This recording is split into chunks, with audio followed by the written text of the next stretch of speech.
Bom dia, boa tarde, boa noite, sejam muito bem-vindos ao meu canal.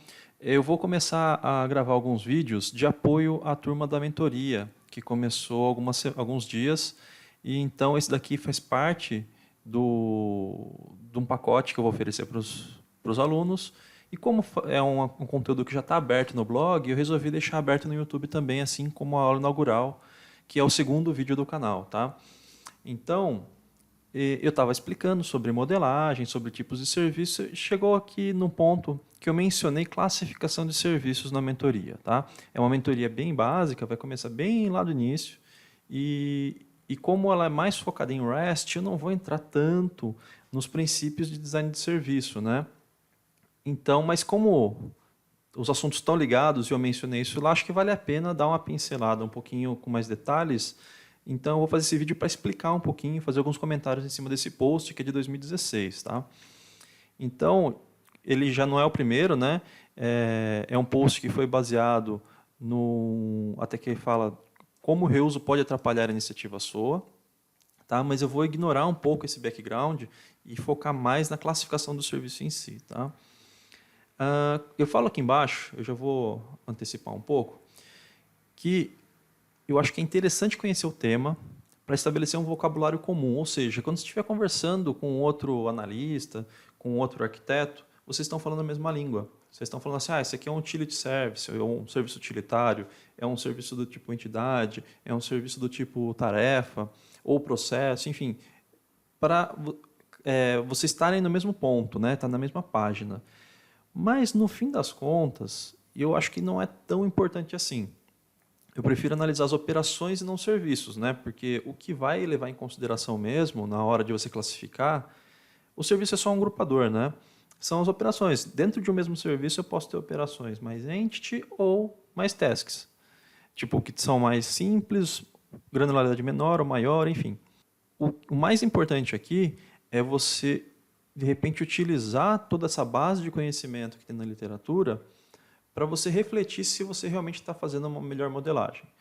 Que eu sempre comento, não tem certo nem errado na modelagem, mas o ideal é a gente se preocupar e refinar ela no ponto ideal, nem perdendo tanto tempo e nem sendo tão preciosista, mas também, se você negligenciar muito, você vai acabar ficando com débitos técnicos e você vai precisar escrever novas operações que não seriam necessárias se você tivesse investido um pouquinho mais de tempo na modelagem.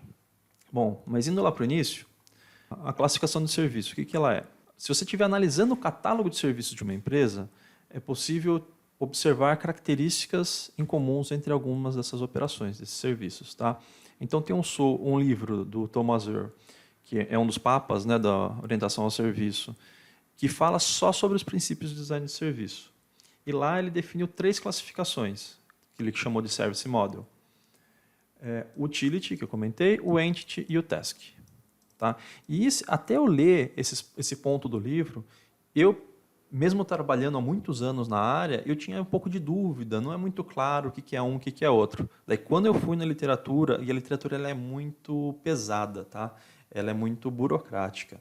Mas depois que você tem uma certa experiência e você consegue ler com atenção esse trecho, daí fica um pouco mais claro e começa a fazer sentido tudo que ele fala. Apesar de ser muito burocrático, começa a fazer mais sentido. Tá?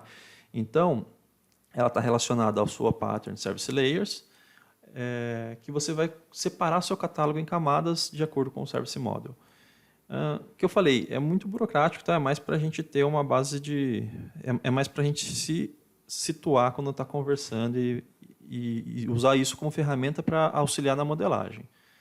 Então, olhando abaixo, a gente tem esses 3 níveis aqui, onde cada nível representa uma camada. Né? Então, o Utility, o Entity e o Task. Porque o Utility ele é mais granular, ou seja, ele é menor. Tá? Ele faz menos coisa, tem menos responsabilidade. Porque ele é técnico. Né? O Entity ele vai ser uma granularidade média e o Task uma granularidade mais grossa. Então, ele vai ter mais responsabilidades. Então, entrando no Utility, é uma das mais visíveis. Né? Normalmente, existem menor número. Por quê? Porque, como eles são uma granularidade fina, eu não tenho tanta vantagem no seu reuso. porque vai dar trabalho ficar, e eu vou ter overhead de rede, às vezes é melhor, por exemplo, o serviço de log. Cada aplicação tem o seu serviço de log. Talvez, muito provavelmente, não faz sentido você chamar um serviço externo para fazer o log. O que você pode fazer é ter uma biblioteca, uma library, que você importa em vários projetos. Tá? Os exemplos mais comuns são de log, que eu acabei de comentar, notificação, envio de e-mail, SMS, fazer um push para o dispositivo móvel, tratamento centralizado de erros, enfim. E, então, ela tem um alto potencial de reuso, mas só tomar cuidado, porque um alto potencial de reuso não necessariamente quer dizer que você tem alto ganho nesse reuso. Isso que tem que tomar cuidado, porque o reuso também tem um custo de infraestrutura, né, tipo de rede, de latência e tudo mais, e um custo para você incorporar aquele código no seu sistema.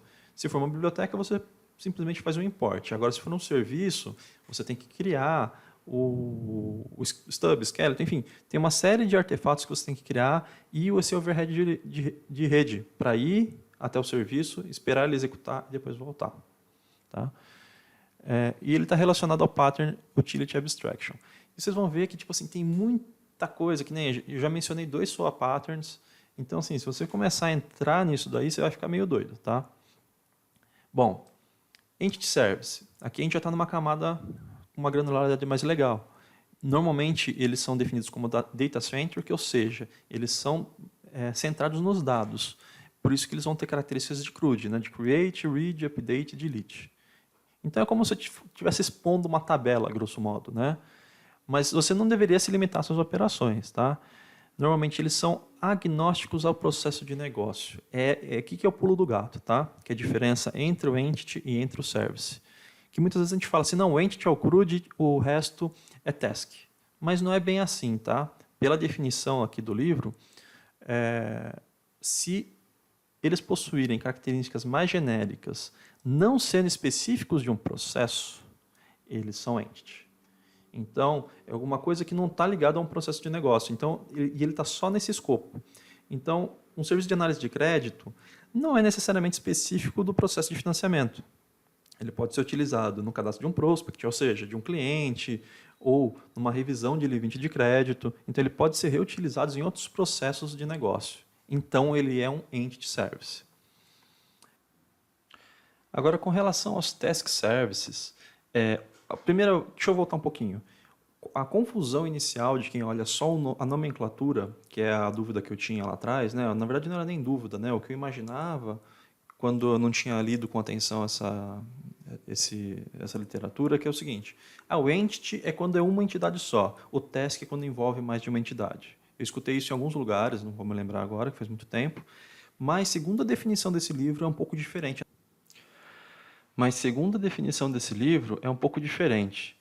Na verdade, esse post estava errado. Vocês até vão ver aí na imagem que eu troquei um pouco. Eu fiz questão de não substituir a imagem anterior. Eu estou gravando em um outro dia, tá? Estou continuando essa gravação no outro dia.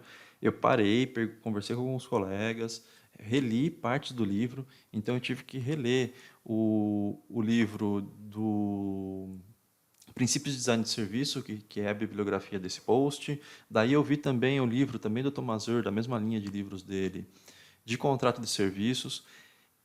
Eu li também, se a gente olhar aqui, a gente tem 2 links, né, de SOA Pattern, que é o Entity Abstraction e o Process Abstraction. Então, no Entity Abstraction, o que ele fala? Ele fala que daí no caso está em inglês, né, mas o título é como que lógica de negócio agnóstica a processos, a negócio, podem ser separados, reusados e governados independentemente.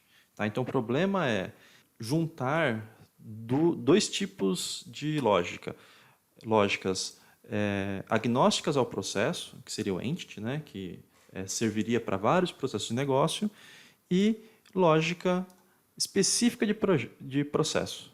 Então, se você for agrupar isso, você pode criar redundância em lógicas agnósticas a processo. Então, eu vou tirar todas as palavras complicadas e vou tentar sumarizar numa frase simples.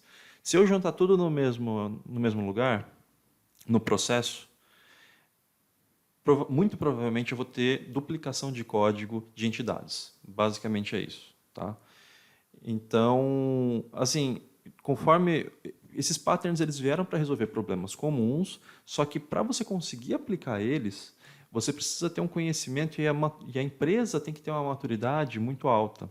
Esse eu acho que é o grande desafio do SOA, porque os processos normalmente não estão mapeados, você não tem pessoas com esse conhecimento cross disponíveis para entrevista, né, próximos do projeto, de um analista, de um arquiteto que vai projetar os serviços. E isso acaba nascendo em várias frentes, e aí que o problema vai embora, tá? Mas, tirando um pouco, centralizando aqui mais o nosso problema, então, assim, a dificuldade é, nesse caso, eu peguei só 4 fontes, e só nessas 4 fontes do mesmo autor, né, que todas elas são supervisionadas pelo Thomas Ur, né, tem vários autores, mas enfim, tinha termos diferentes. Eram parecidos, mas eram termos diferentes.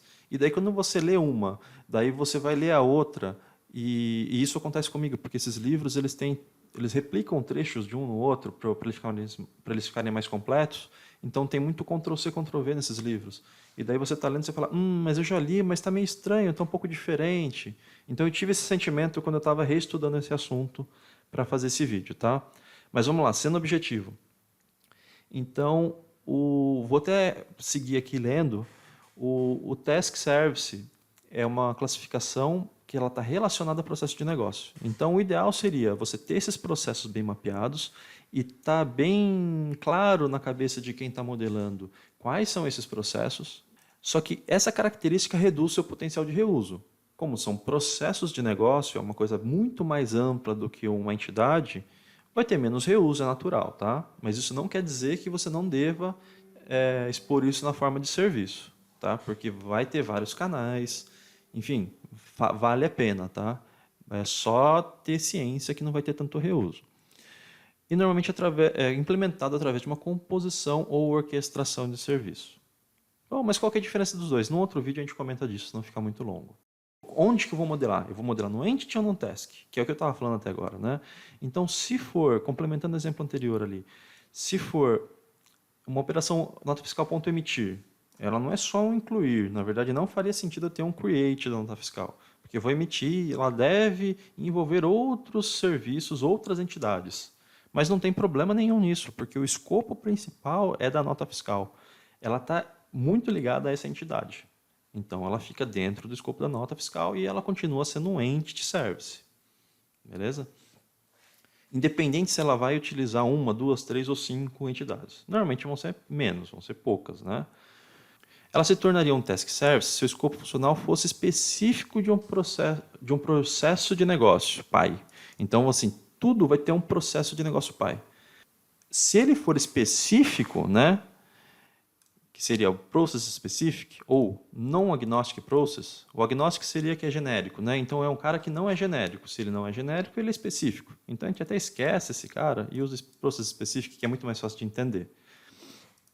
Não faz sentido ser reutilizado em outro processo de negócio, tá? Então, se ele é específico de um, não faz sentido ele ser reutilizado em outro. Por isso que o reuso cai bastante. Por exemplo, num processo de consolidação de faturamento. E para não ter confusão, que nem teve da outra vez, eu traduzi o mesmo exemplo que estava no livro do Princípios de Design de Serviço. Então, o processo de consolidação de faturamento, onde vários pedidos, várias notas fiscais, histórico de vendas, têm que ser consultados e calculados. Então, ele vai reutilizar, ele vai orquestrar esses serviços de várias entidades diferentes que vão estar nos seus contextos, lá vão estar em serviços. Então, eu tenho um serviço de consolidação que vai chamar, vai orquestrar outros serviços, entidades, e vai lá, vai fazer um cálculo, e só que essa lógica, essa orquestração, esse cálculo, não encaixa em nenhum outro contexto, em nenhum outro processo. E também não encaixa em nenhuma outra entidade de negócio. Então, é um task. Então, assim, tenta modelar como entity. Cara, mas não faz tanto sentido, não é uma entidade, esse nome está estranho, então é muito grande, então pode ser um task. Mais fácil deixar, a gente deixa como task por exclusão. Beleza? E depois eu coloquei um cara aqui que seria o serviço de integração, que é quando, de repente, você precisa fazer alguma integração que não entra, não encaixa em nenhuma dessas três classificações. Então, cara, eu preciso falar entre o sistema A e o sistema B, não faz sentido, tipo, é uma coisa muito técnica entre os dois. Então, de repente, não faz sentido gastar muita energia para modelar isso aqui.